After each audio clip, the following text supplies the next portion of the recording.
So today is 138 days to go for my marathon. I really don't know why I'm doing this. I just figured I've learned that by creating something every day or having to create something every day kind of keeps me on track and motivated. Although I doubt I'll ever have an audience that listens to these things, I figured it's a good motivation for me, so it's a selfish thing. But today's day 100 300. I'm on day 375 of keeping my major commitment that I made. And today I have 138 days to go to run my first marathon on my path to achieve even greater things later. Today I was supposed to take a break from running. My problem is that I made a commitment 325 days ago that I would run every day. And I know that everybody tells me you're not supposed to run every day. Give yourself time to break. You'll be prone to injury, and I generally believe they're right. That is true. The problem is they don't understand what it's like for me. I have to beat down this inner voice that's constantly telling me to quit, not do it anymore, and this sucks. And so by doing it every day, I'm forcing myself to realize I ain't getting out of this. I am not getting out of this run commit. It's going to happen. So quit bitching about it, quit complaining about it, quit trying to figure out a way around it. Every day I got to get out there, lace up the shoes and run. So having said that, today I ran an easy 2 miles. I call this my recovery run. I ran at a very slow pace, like 12 to 13 minutes a mile. And I ran, very calmly. I did not push myself whatsoever. And I only ran 2 miles exactly. That way, I do give my legs a chance to rest. I basically just warmed up my legs after stretching exercises, and then I ran just to get that out of the way. I did today start thinking about improving my mechanics of my run has become a big deal for me. I'm trying to breathe better, so I'm trying to, keep my posture straight, shoulders back, hips forward a little bit. And keep my chin up, and then breathing with diaphragm breathing. So I breathe in through my nose, stomach goes out a little bit. Instead of my chest, it's more in my stomach breathing, and then go out. And I'm trying to get into a kind of a rhythm when I breathe. Like, instead of breathing all in at once, I kind of breathe in a pattern with my steps. So, like, well, not through my mouth, but through my nose, but so you can hear it. It's like as each step goes, 1, 2, 3, 4, so forth, and then I breathe out. That way, I keep this rhythm going, and my breathing stays consistent. That's what I'm trying to do. Keeping my shoulders back and not slumped over is really hard. I find that over time, I start to slump. My hips I kind of sit down on my hips a little bit, which starts to cause problems with my legs, and I notice that my stride gets jacked up. My feet start going forward a little bit, making more of a heel strike when I hit. When I have my back straight, shoulders back, breathing clearly, my hips kind of forward a little bit. I notice that my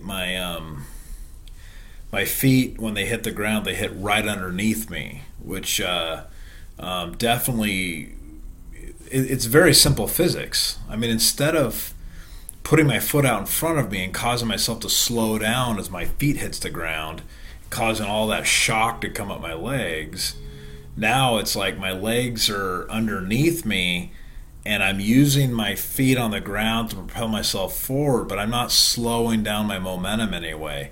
This mechanic thing is improving efficiency in my running. And I can't say more about that. Improving efficiency over time.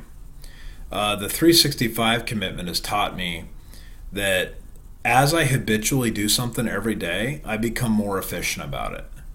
I become better at doing it the right way. And doing things the right way proves to be efficiency. And efficiency is far better than any individual human effort you could do in one day. My efficient everyday function is far superior to any one individual action, and it always will be. There's just no way around it. Me now with efficient every day is far more productive than me last year, even on my best day. And that's a hard realization to come to because I've lived my whole life as a procrastinator. I've lived my whole life trying to, wait to the last minute and with my sheer human ability overcoming the challenge. And I've lived my life most of that way. And I think I've been highly successful. I haven't been highly successful, but I've been successful with that. I've gotten by.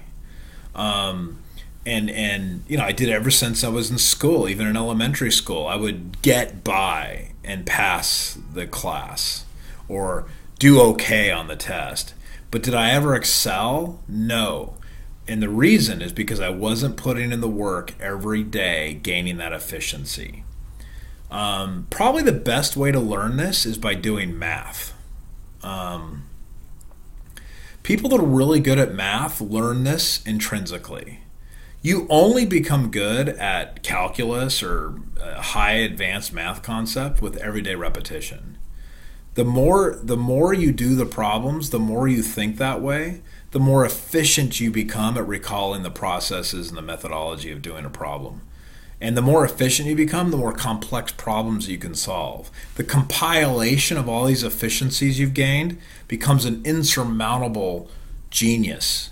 And it's funny when we call mathematicians genius.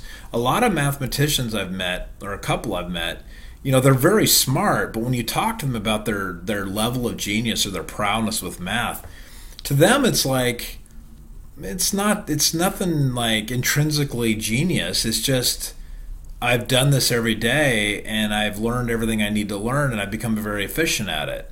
So the reason I'm able to handle a complex, challenging problem is because I know all the pieces of the puzzle. I've efficiently learned how to implement every little teeny piece of the puzzle, so when it comes time to put the puzzle together, I got it. And that's not genius, that's just practice. and that's what running is becoming for me. I'm not that great of a runner. I still am not, but I'm a lot better than I was 325 days ago. And I can tell now, in fact, I just ran this morning out in San Jose on the St. Gertrude Trail.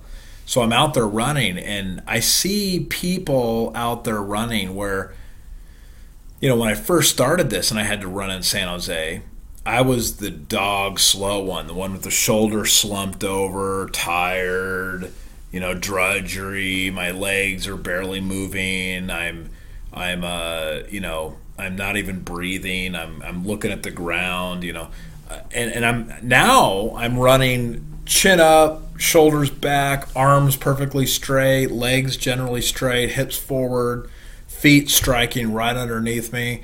I'm starting to look more like a runner. And now I pass by those people that were like me 300 days ago, and I'm like, oh, I guess I'm getting better at this now. That's the point, right? That is absolutely the point. You will never become great at something unless you can learn to repeatedly do it every day, or repeatedly do it over a period of time in a consistent manner. It may not be every day, it could be every week. I don't really know the formula there, but I can tell you this. I've become really good at planning my day. The 365 primary commitment for me was every morning to plan my day. And it's like a rock. I'm like strong on that now. Like I have things that I'm going to accomplish today, and there is nothing people can do to get in my way. There are things that I will let get in my way because they're on my list. Like my family or my loved ones or family always make it into my list somehow. And they can distract me because you know what? Their distraction is actually part of my commitment, which is great. But it used to be I was like bouncing around all over the place. there was always things getting in my way, right? I was always having distractions, disrupting my day, destroying me. And I still do. I mean, everybody does, but I'm stronger now. I am way stronger. And I'm telling you, 375 days later, I can withstand a lot of intense pressure for me to do something that's not on my list. And I will add things if I feel like it's an inspired thing to do. If I feel like God or some other divine presence, or maybe the sincerity of the moment requires a deviation, I'm totally game with that. And I will do so. But I will do so at the cost of knowing that later I will have to get that done, even if it requires me to stay up later or do it when I'm dog tired. So I may delay my commitment to do push-ups till the end of the day because something came up that was a priority. I will handle that, but then I know in my mind that sacrifice is going to mean 10 p.m. I'm doing push-ups, and that freaking sucks. But I'll do it.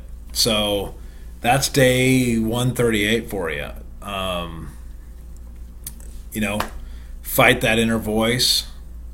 Embrace the suck. Get out there. Do it anyway. No matter what, do it anyway. I'm telling you, it's that easy.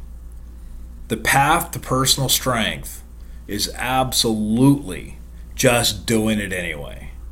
Just get over it. Quit making excuses. Just get out the freaking door. You want to make yourself better? Then do it every day. It's a fight every day. And I'm telling you, I've been running, waking up at 5 a.m., running, doing push-ups, sit-ups, and squats every day for 325 days in a row. And I was a lazy fat ass before I started this process. Now, I'm still lazy. I'm still a little bit of a fat ass, but I am definitely better, and I am a lot better. I mean, I'm starting to lose a lot of weight. I'm gaining efficiency in my movements. I'm highly more flexible. I can run long distances now. I'm preparing for a marathon. I can do 300 push-ups without even breaking a sweat. I'm definitely improving, and it's only going to get better. It's going to compound every day. And so that's my encouragement today. On day 138 left to go to my marathon. I'm motivated, I'm inspired, I'm ready to go, and I'm hoping that maybe somebody one day will follow what I'm doing and they will improve too. All right, thanks.